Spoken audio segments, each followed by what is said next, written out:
The draft starts in Mobile. The Senior Bowl is an opportunity for some of the nation's best players to answer scouts' burning questions. NFL scouts love watching one-on-ones in practice, and this is a place where guys improve their draft stock every single year. It's also a chance for some smaller school prospects to prove that they belong and showcase their talents on a larger stage. Last year, Cole Strange dramatically improved his draft stock at the Senior Bowl. Ryan Poles clearly takes it seriously. He added 5 players who participated last year, drafting 4 and signing 1 as an undrafted free agent. Those players were Velus Jones Jr., Dominique Robinson, Braxton Jones, Jatari Carter, and Sterling Weatherford. I'm going to be covering this year's Senior Bowl in depth with practice reports, but today I want to cover some of the guys Luke Getsy will be coaching firsthand during the Senior Bowl. We're a week away from practices starting, and the rosters are mostly finalized. They were still waiting on word from Will Levis, but it looks like he's going to skip the bowl as Tennessee quarterback Hendon Hooker announced this morning he will be participating. That should finalize the roster. We do already know which wide receivers, tight ends, and offensive linemen Getsy will be coaching, as well as what linebackers our linebacker coach Dave Borgonzi will get to work with. Today I'm going to focus on the wide receivers. I'm going to talk about the entire roster over the next few days. I will cover both teams during the Senior Bowl, but I will focus a bit more on the players that Getsy gets to work with hands-on all week. The great news is the wide receivers from the Senior Bowl, out of 16 prospects playing in this game, all 5 of my favorite guys ended up on the American side with Luke Getsy. I honestly couldn't be happier with how the rosters turned out at wideout. On the other side, the national team does feature some intriguing players: Ronnie Bell, Charlie Jones, Puka Nacua, Trey Palmer, Jaden Reed, Trey Tucker, Michael Wilson, and Elijah Hickens. It's a decent group, but I'm much more intrigued by the guys that Luke Getsy gets to work with. Let's get right into it.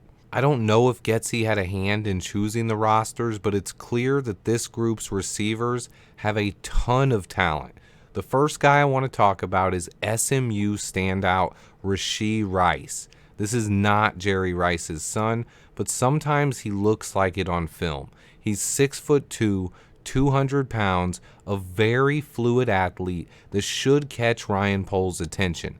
He was also very productive as the go-to guy for SMU, catching 96 passes for 1,355 yards and 10 touchdowns this year. He's a smooth route runner with natural hands, long arms, a nice frame, and a huge catch radius. He's also really fast, but his 40 time could determine how high he gets drafted. I currently have him as a second-round prospect and one of my favorite receivers in the entire class.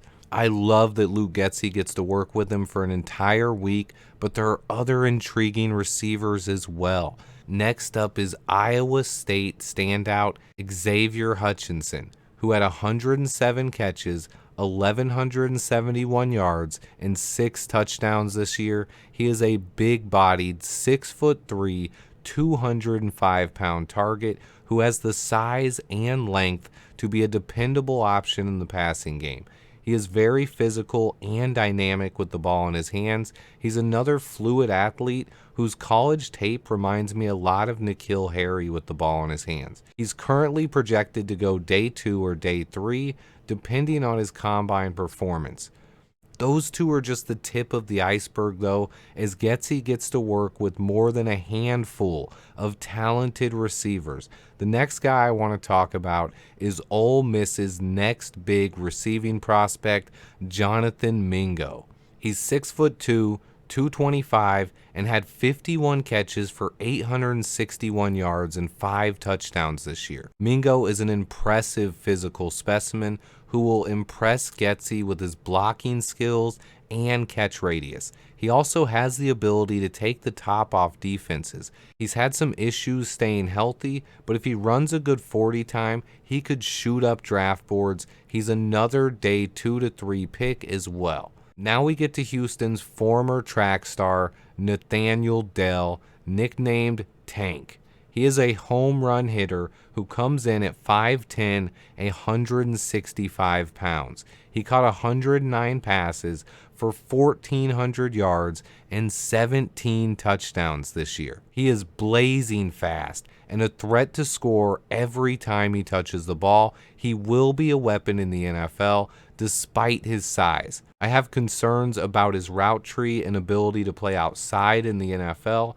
Getsy will get to answer any questions he has about Tank Dell in person. We still aren't done yet though. Next up is Virginia standout Dontavian Wicks. He struggled this season, only catching 40 balls for 430 yards and 2 scores, but he put up 1,200 yards and 9 TDs as a sophomore last season. Getsy has to figure out why Wicks' production dropped off this year and if he still is the same guy who dominated in 2021.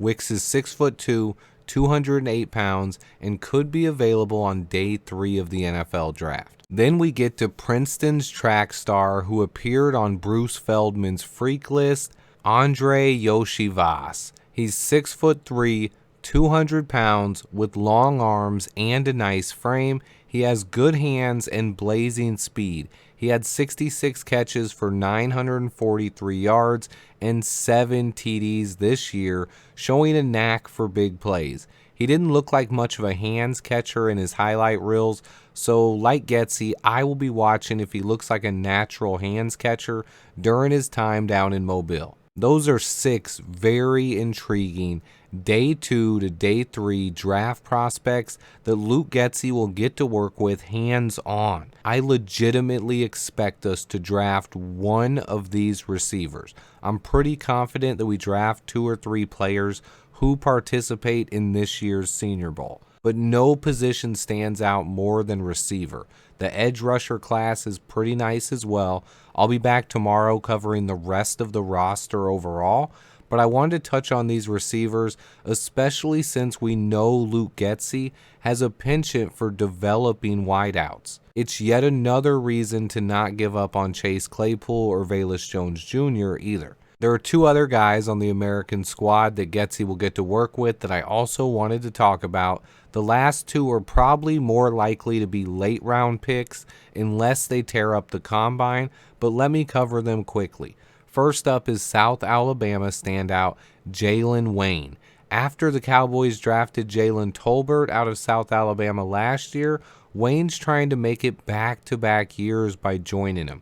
He's 6'2", 205-pound wideout who had 58 catches for 817 yards and 9 scores this year. He really didn't break out until this season, which was his 5th year, and has to show he has the speed and ability to get open in the NFL. He's another guy to keep an eye on, though.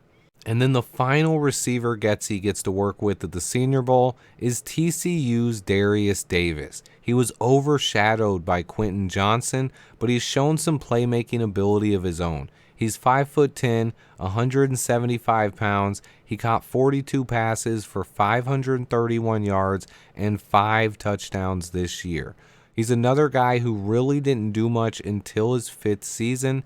He shows a ton of quickness and ability to make plays with the ball in his hands. His week in Mobile will go a long way in determining where he gets drafted. That's it for receivers on the American team. I did also want to quickly mention the guys on the other team again. The group itself, in my opinion, is far less talented than the one Getsy gets to work with, but Ryan Poles is going to be watching players from both sides of the ball.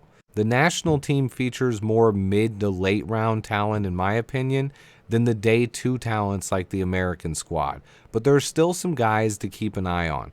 Ronnie Bell from Michigan has potential. Charlie Jones from Purdue is extremely productive this year. Jaden Reed's physicality from Michigan State kind of reminds me of a smaller Anquan Bolden.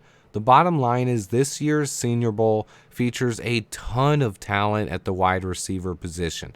Offensive line is another really good group, and so is edge rusher. I'll break down the rest of the Senior Bowl roster tomorrow. I just wanted to showcase some of the receivers that Getsy will get to work with hands-on. There are, of course, other very talented receivers in this draft too that won't be participating in the Senior Bowl, like Jackson Smith-Njigba, Jordan Addison, and Kayshon Boutte, just to name a few. This shows that Ryan Poles will have multiple options to improve our receiving room this offseason. This wide receiver class isn't as great as some of the past few years, but it still features a ton of talent and guys that would definitely upgrade our receiving room. Stay tuned, guys. I have so much more coming. Please hit that like button and turn those notifications on so you don't miss out on new videos. I have so much more in the works. And then until next time, bear down.